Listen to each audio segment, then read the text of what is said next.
भारतीय किसान यूनियन के पदाधिकारियों व कार्यकर्ताओं ने भोपाल रोड पर स्थित ईवान हॉस्पिटल के डॉक्टरों पर उपचार में लापरवाही बरतने का आरोप लगाते हुए धरना प्रदर्शन किया।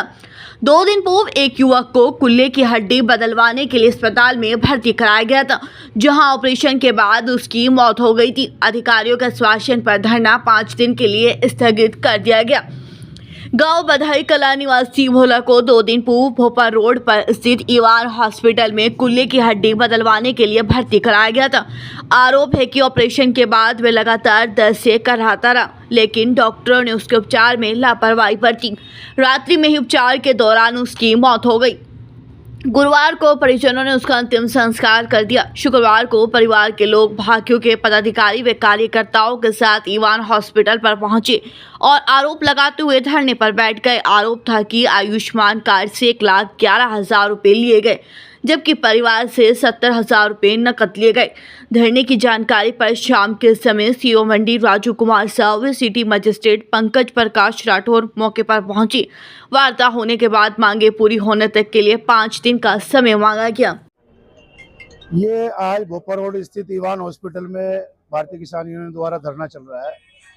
ये जो आज घटना हुई है, इस तरह की घटना यहाँ लगातार निरंतर हो रही है। पिछले 10 तारीख से मैं भी यहाँ इस हॉस्पिटल में मौजूद हूँ।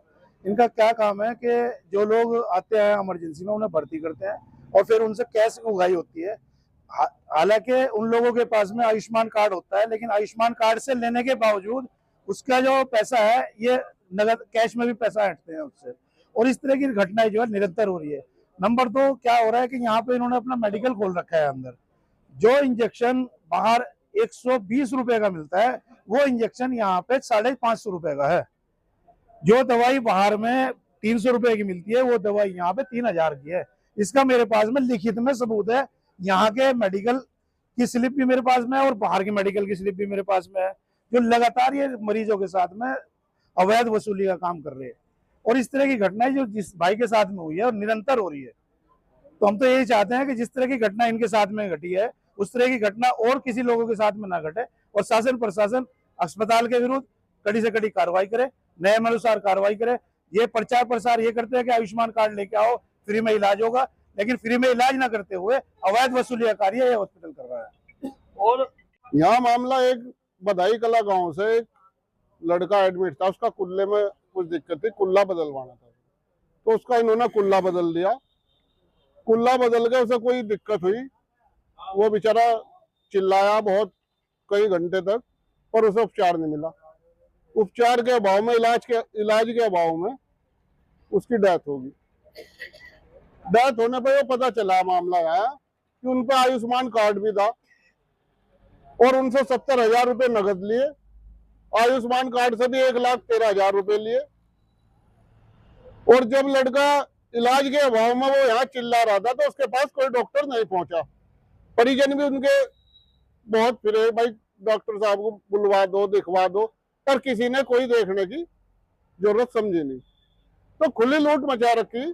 जब सरकार ने 5 लाख तक का आयुष्मान कार्ड बना रखा, तो फिर उसमें 70,000 रुपये नगद क्यों लिए?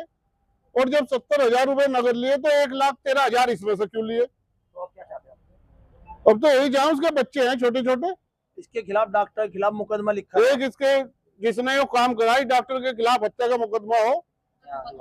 यहाँ पे एक व्यक्ति का यहाँ के डॉक्टर ने इलाज करा, उससे 70,000 रुपये नगद लिए गए और 1.25 लाख रुपए उसके आयुष्मान कार्ड से भी लिए गए। और उसके बावजूद भी जिस टाइम उस व्यक्ति की डेड बॉडी फूकी, तो उसके अंदर वो इम्प्लीमेंट नहीं था और वो व्यक्ति इलाज के अभाव में कराता रहा, तड़पता रहा। यहाँ के CCTV फुटेज मौजूद है, कोई डॉक्टर उसे देखने वाला नहीं था। तदोपरांत उस व्यक्ति ने अपने सांस छोड़ दी। एक बार बताओ, बड़े अस्पताल में आदमी इमरजेंसी, इन डॉक्टरों के यहाँ आज तो गई, किसी भी अस्पताल में चले जाओ आज के टाइम में इमरजेंसी फीस के नाम पर लूट खसोरी हो रही। वह मेरे साथ नहीं, आपके साथ नहीं, सब लोगों के साथ हो रही। गरीब आदमी पहली बात तो शहर में अस्पताल तक जाने की कोशिश नहीं करता, लेकिन अगर वो जाने की सोचा है तो उसके पास पैसे नहीं होते। ऊपर तक आके ये लोग इस तरीके से उसके साथ लूटपाट कराए, उसे जीने और मरने का रास्ता नहीं मिलता। मेरा यहाँ के जो हमारे अधिकारी है, हमारे DM साहब है, SDM साहब है, सभी अधिकारियों से एक अनुरोध है, आज के बाद में कुछ ऐसा नियम लागू हो, गरीब आदमी इन प्राइवेट अस्पतालों में एक उचित उपचार मिल सके। ये जो लूट खसूट इन्होंने मचा रखी ना इसके नाम से कि इमरजेंसी फीस के नाम से, एक तो इस पर लगान लगे। एक सबसे बड़ी बात, इतनी महंगी महंगी दवाइयाँ रुपए की 2 रुपए की आ रही है, 20-20 रुपए की मिल रही, इन्हें भी इन पर भी संज्ञान लिया, जिससे गरीब आदमी भी बेचारा अपना इलाज एक सरकारी अस्पताल, प्राइवेट अस्पताल में करा सके, अपने परिवार की सुरक्षा कर सके। मेरा तो यही विनम्र निवेदन है यहाँ के अधिकारियों से।